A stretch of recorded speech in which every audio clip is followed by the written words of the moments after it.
अस्सलाम वालेकुम viewers, welcome to my channel, welcome to another video. तो आज की वीडियो में हम बात करने वाले हैं कि किन ममालिक में सरसों के तेल में खाना पकाने पर पाबंदी आयद है और क्यों। सरसों के तेल को ग़िज़ाइयत और सेहत से भरपूर करार दिया जाता है, लेकिन दुनिया के कुछ मुल्कों में इस तेल पर खाना पकाने पर पाबंदी आयद है।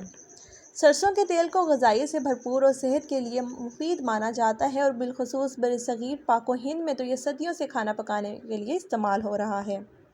आज जबकि कई इक़साम के तेल मार्केट में दस्तयाब हैं, मगर बेशतर घरों में सरसों का तेल ही इस्तेमाल किया जाता है। ताहम अमरीका और बाज़ यूरोपीय ममालिक में इस तेल में खाना पकाने पर पाबंदी आयद है।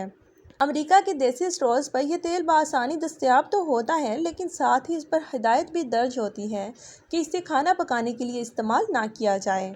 सरसों का तेल अमरीका में इसलिए मंजूर शुदा नहीं क्योंकि इसमें यूरिक एसिड की मिकदार ज़्यादा होती है और कमज़ोर मुदाफ़ती निज़ाम रखने वाले अफराद इसके इस्तेमाल से दिल, फेफड़ों और जिल्द के मसाइल से दोचार हो सकते हैं।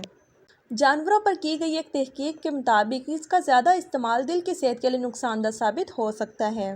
ताहम यह तहकीक इंसानी सेहत पर यूरिक एसिड के असरात की वाज़ह तस्वीर पेश नहीं करती। चुनांचे कुछ माहिरीन ग़िज़ाइयत की राय है कि इस तहकीक पर अंधा एतबार करना ठीक नहीं, क्योंकि तहकीक के मियार को मुआशी मुफादात मुतासिर कर सकते हैं।